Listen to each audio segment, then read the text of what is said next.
Does Cam SKATTEBO call him the GOAT? That's the question. Four-time Super Bowl champ, future Hall of Famer, studio analyst for Fox NFL Sunday. Rob Gronkowski, Cam, in your DMs, dudes on dudes. What happened?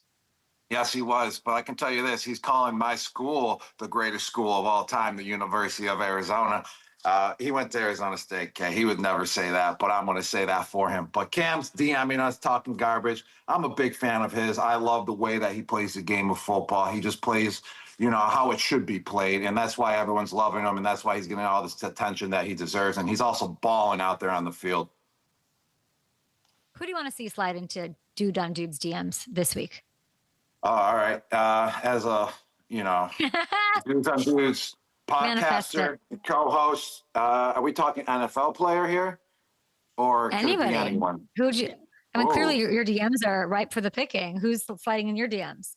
Well, we have a social media guy that actually runs through the DMs of Dudes on Dudes. I don't even have access to the account, which I shall, so I can check out the DMs.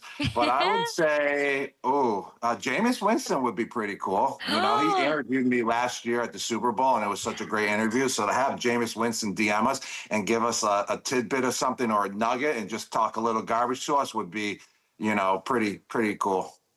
He needs to come on the show. I mean, absolutely. Dudes on Dudes podcast, new episodes every Thursday on YouTube. Life's pretty good if you're a Gronk. All your teams are doing well. The Pats first place in the AFC. That's so insane. Is that not insane? The Pats in first place in the AFC East, Gronk.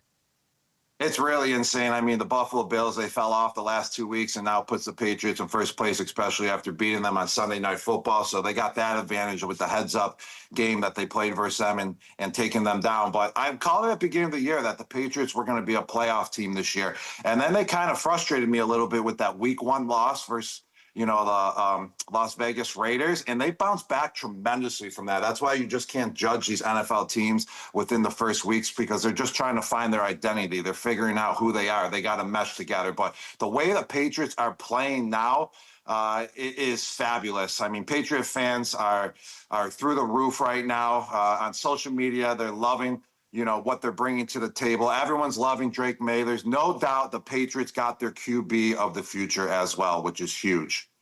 I went back and looked. You were talking about the Patriots making a big move before the trade deadline. You've been saying that since like the summer. We're 3 weeks away. It's the countdown to the deadline. Who should they go after? Yes. I feel like their skill players right now are stepping up big time, but they just need that one playmaker that's super explosive. Stephon Diggs is getting healthier every week, and he's becoming that guy as well.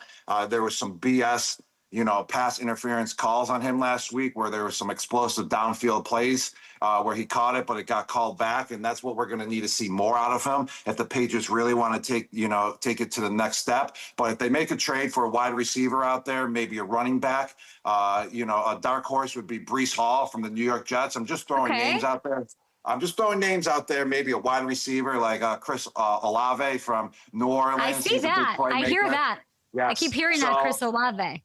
Yes. So someone like that, I mean, another dark horse that everyone's been talking about, A.J. Brown, obviously, but that's been news for a long time now going to the Patriots since he's such a big Patriots fan as well. And you saw that when he got Julian's jersey and Tom jersey in the offseason.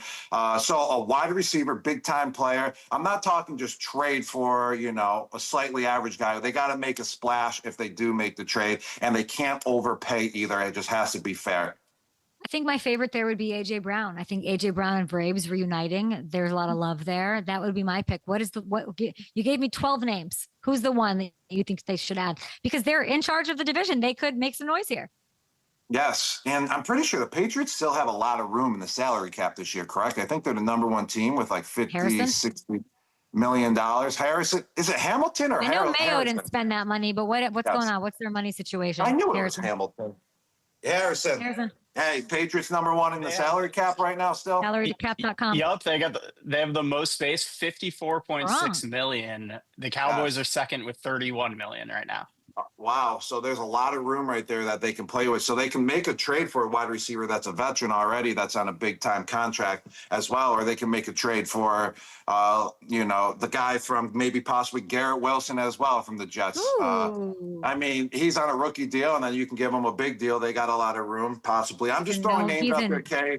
Just throwing possibilities out there. No, you're good because you're looking at the teams that are in that mood to say, like, we're going to sell. Hamilton, what are the odds for the Patriots to make the playoffs, win the East, all those things. Do you have any of those things? I got them. As our FanDuel Also, families watching? Jets fans would have a complete meltdown if they traded Garrett Wilson to the Patriots, more than they're having already. That's true. The Patriots Look are at that smile on Gronk's face. He's right. He's right.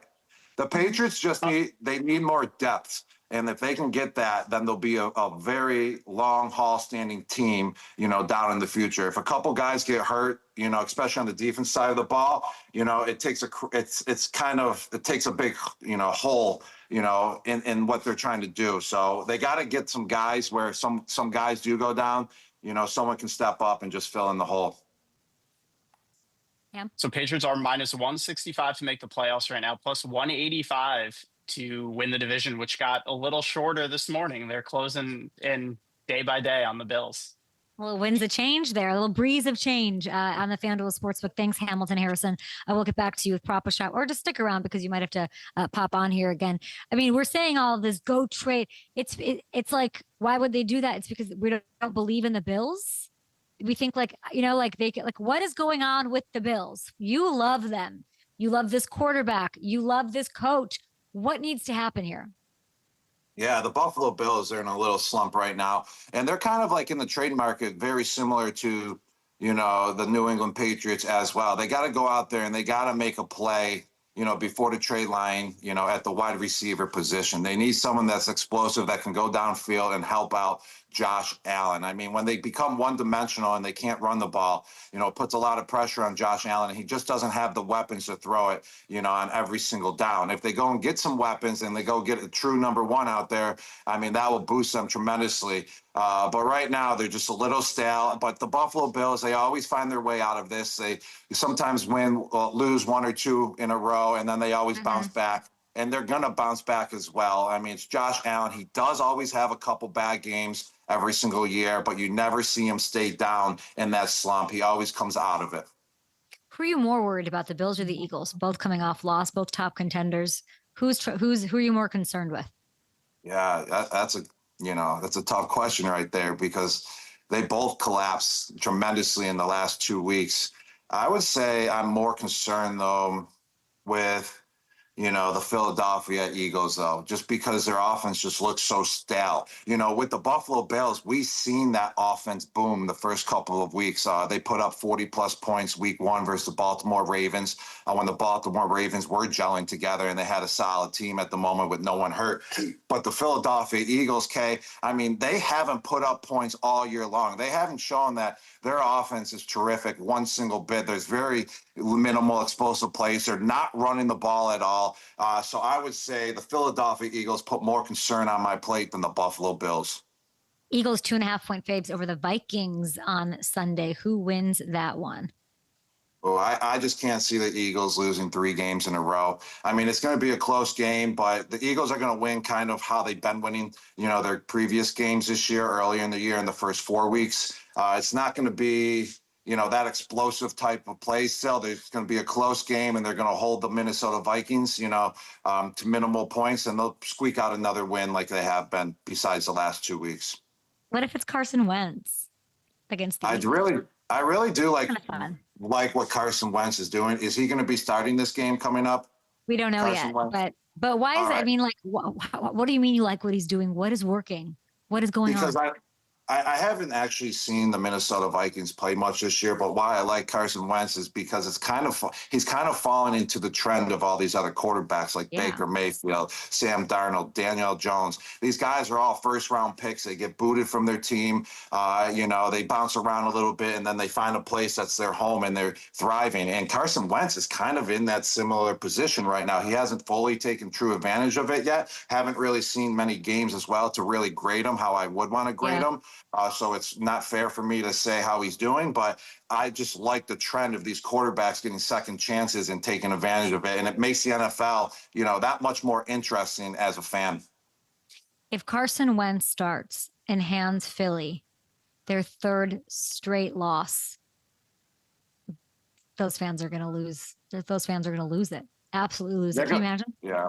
Yeah, they'll definitely lose some faith in Philadelphia fans. I mean, they're loyal fans, but they can get a little bit rowdy and on the downside once they start losing some games, that's for sure. But the Minnesota Vikings, they need to start Carson Wentz. It'll just make it that much better of a game. I mean, selfishly for NFL fans, we want to see Carson Wentz go against his former Yeah. team that drafted him first round, gave him a big contract and everything. It'll just make the headlines that much better, and it'll just be it'll make watching the game just that much more interesting and fun. But overall, I really wish I watched more of the Minnesota Vikings so I can give a better grade of this game. But I know the Vikings defense, where Brian Flores, he's a mastermind with disguises. So that actually might throw off Jalen Hurts and the offense even more coming into this game. So the Vikings could have an advantage because of their defensive coordinator. It's well said. There's a lot going on with the playoff picture right now that keeps getting like shoved around to it. I don't like looking ahead this much ahead. So Chris, my producer, had to like sell me on this morning. He's like, it's all over Twitter. So let's do this. Okay. This is the playoff picture. Let's take a look. Other than the Chiefs, who's for sure going to be in the postseason that's not pictured? Oof. Oh, that's a great question. I kind of wish I had all the teams in front of me right now with their record, just so I can have a sheet to We go can help off you. of. Yes. If you guys can Harrison, help me out. Harrison, get on in here. Harrison, come on. Throw some teams out there that are on the bubble. All right, we got the Texans at 2-3. They've been playing better lately. The Falcons at 3-2 are on the outside looking in. Those Vikings, the Bears also 3-2 on the outside. All right. Here we go. Okay, the Chicago Bears, they looked great the other night. Not great, but they look pretty solid versus the Washington Commanders. Yeah. But I'm going to go with the Atlanta Falcons getting into the playoffs this year. Wow. Why? The Atlanta Falcons are actually one of the most unpredictable teams over the last couple years in the NFL. They know how to compete versus great teams, and then they just blow it versus terrible teams on games that they should win, and that's why they haven't made the playoffs in the last couple years. But they have so much talent. They have so many first-round picks, and it's can they finally all gel together? And I think they possibly have done that after this week's Monday Night Football game versus the Buffalo Bills. They finally, had those explosive plays to give them, enough room, and to have enough cushion to be able to, just cruise rest of the game and beat the Buffalo Bills. So I think possibly they, with that talent, they can finally make the playoffs if they use that talent in the right way. And Bijan Robinson is one of the most spectacular running backs in the NFL. Harrison keeps texting me. Harrison, just hop on. Water's warm. What were you saying about the Texans? Texans 2-3. They've got Niners. Oh no, I said the Falcons have the Niners this weekend. Falcons have That's the a big Niners, one. 2.5-point underdogs. Got it. Yeah. Yep. That'll be a test not right saying? there for sure. I think the Falcons will take that win, and it's Hamilton, K. It's not Harrison. Let me just correct you. I like a Let's bow. go. I know someone made the mistake on the show, a couple weeks ago or possibly last year. I call him and you're getting a Christmas little bit ham. confused now.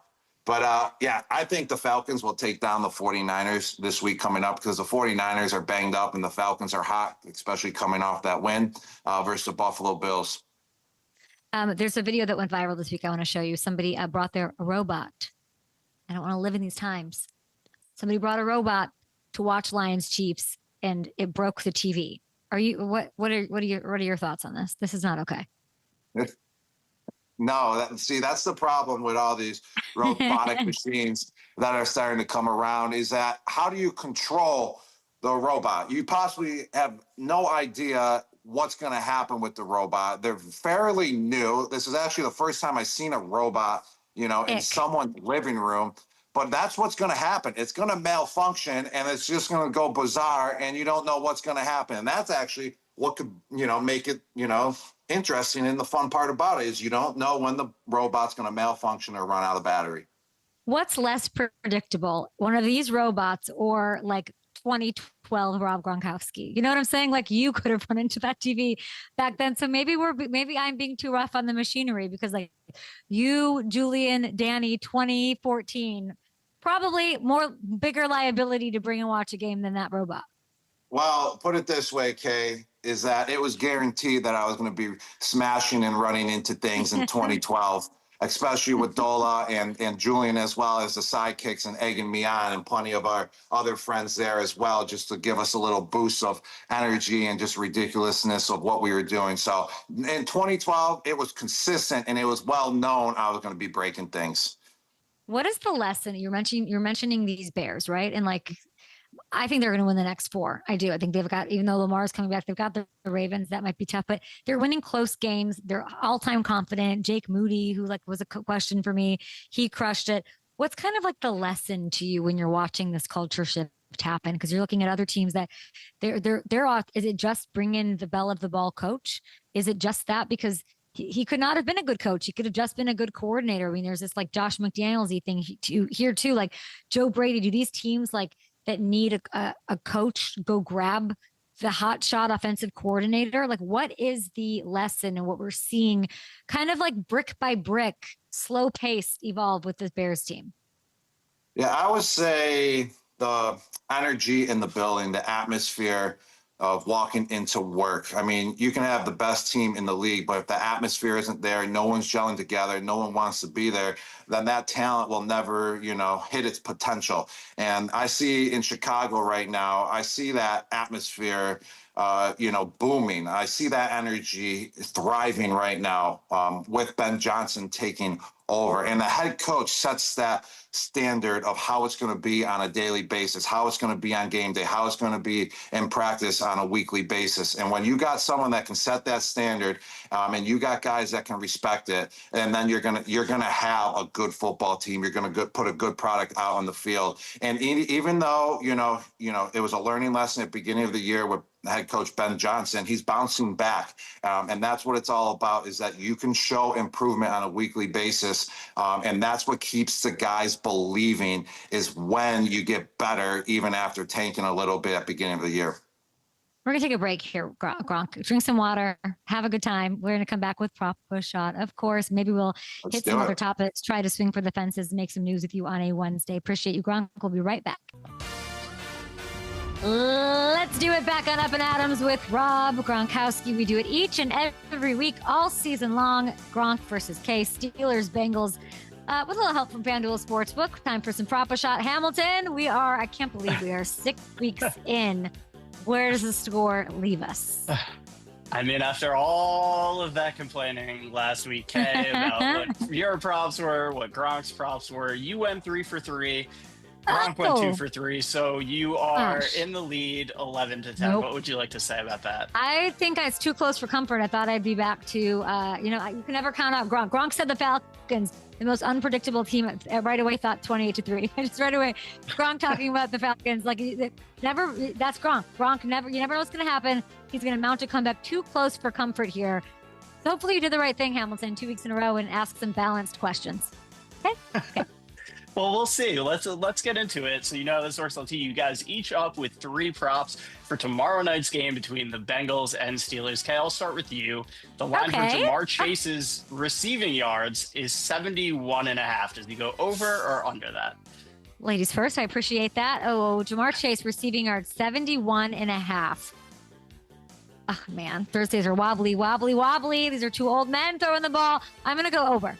I'm going to go over because it is Jamar Chase, best in the game. Bright lights. He'll turn it up.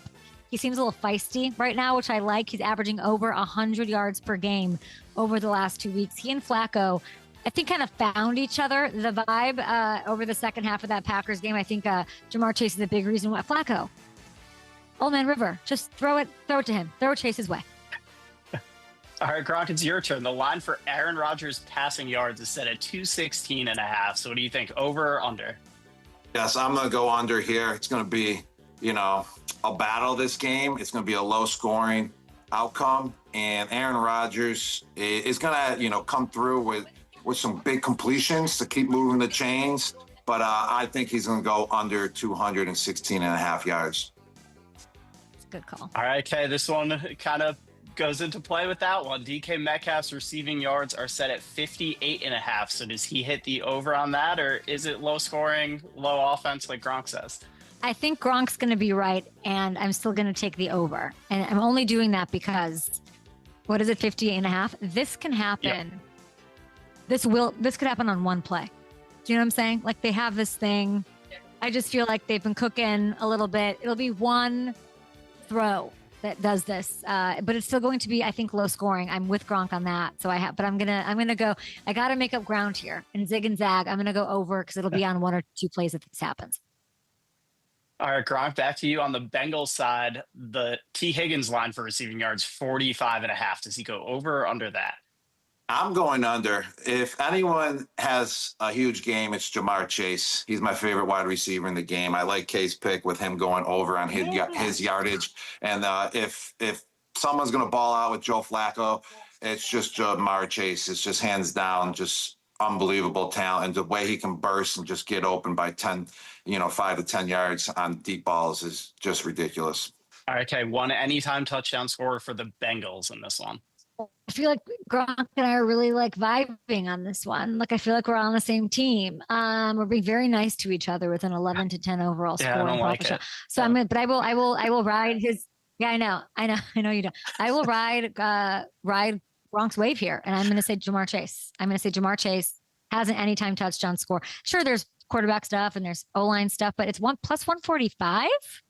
I just want people to think about that. He has scored 3 times in the last 2 weeks, even with all that drama. Plus 145 is kind of cute. She's cute right now in FanDuel Sportsbook. So there you go. I do think this is a strategy from Gronk. I think he's lulling you into a false sense of security so that he could storm back and take this lead. But Gronk, one anytime touchdown score for the Steelers in this one. Yeah, well, it's going hand in hand right now with Kay and I because I'm taking DK Metcalf, and Kay took DK Metcalf to have over, right? You said over 58 yards. And I truly believe it could happen in one play. If DK Metcalf catches the ball in open space, there's no one faster than him on the field. He can outrun defenses. And you've seen him do that already this year. I think once or twice, catching a pass from Rodgers. So just get him the ball in open space and he'll take off. And then Kay and I can both, hit this proper shot here. Oh, no. Kay froze. Kay froze. She's just so shocked that, I'm just kind of stealing her proper shot bets. Here we go. All right, we'll hit the recap here. Kay is going with Jamar Chase over 71.5 receiving yards, DK Metcalf over 58.5 receiving yards, and a Jamar Chase touchdown. Gronk, what were your picks? Yes, I'm going with Aaron Rodgers to have under 216.5 pass yards. He's going to have a good game. He's going to have solid completions and first downs, but he's not going to have a big day, in the total of passing yards. And then T. Higgins is going to go under 58.5 receiving yards. It's all about Jamar Chase. Sorry, T. Higgins, you're a great player still. And then we got DK Metcalf, anytime touchdown score. I'm pretty sure he scored in the last 4 games as well. That streak is going to continue. Aaron Rodgers, the DK Metcalf, is just heating up. They're going to need him to score if they want to win this game. All right, Gronk, thank you as always for everything. I guess this is our show now.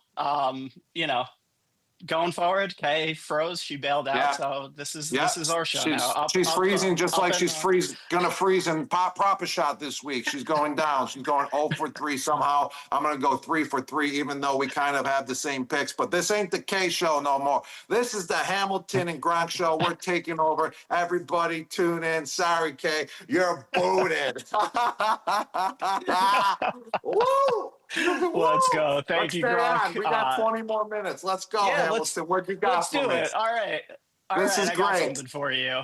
The Eagles are beat up this. on the offensive line. That's also why they're struggling a little bit. There's a nugget.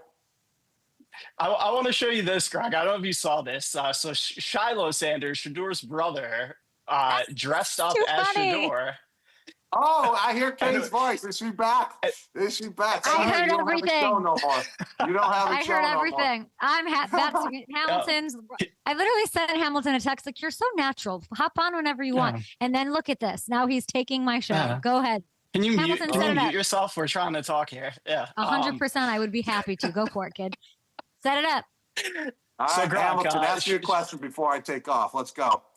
So Shiloh Sanders, Shador's brother, was out and about pretending to be Shador and signing autographs for people. I want to know, have any of your brothers ever pretended to be you and pulled off something like this. Oh my gosh, that's classic. I thought that was Shador the whole time until you just explained to me that's Shiloh. I'm not lying. I mean, he can look just like him when he dresses up like that. But yes, one time, here we go. That's a great question. My brother, Dan Gronkowski, he has the same mannerisms as me. He actually played on the Patriots for about 6 games. In 2011, that season. We look just like each other. We're about the same size. He's 4 years older than me, played tight end as well. But we were here at Gillette Stadium at a monster event, and they wanted me to get into the monster kind of race car monster truck that actually can do tricks and has a powerful engine. It does donuts. And this was right before the season, and it was going down at Monster Jam. So my brother dressed up like he was me, and then went out there in the car, waved to all the fans, and started giggling like I do, and started doing all the mannerisms and all the, you know, the actions and the way I move my body. And it was classic. It was hysterical because only we knew, only my dad and I knew that it was my brother and 2 other people, you know, with the monster team. He got out of the truck, started giggling, and then the guy on the microphone didn't know, went right up, goes, "Take off your helmet. Let's do a little interview." Ask him a question. He ran full speed back into the truck, put the helmet back on me. I put his jacket on, ran back out, took the helmet off, and did an interview like it was me in the car doing all the donuts. We gotta find this footage somewhere. Yeah, you guys did that. Harrison, we've talked enough, okay? Hey, Hamilton K's back. I gotta go. It's not the Hamilton show anymore. I'll see Gronk, you we guys appreciate later. you. You're the best. I appreciate Absolutely. you guys as well. Yeah, good luck on Fox. We've got the Cowboys and the Commanders for your viewing pleasure.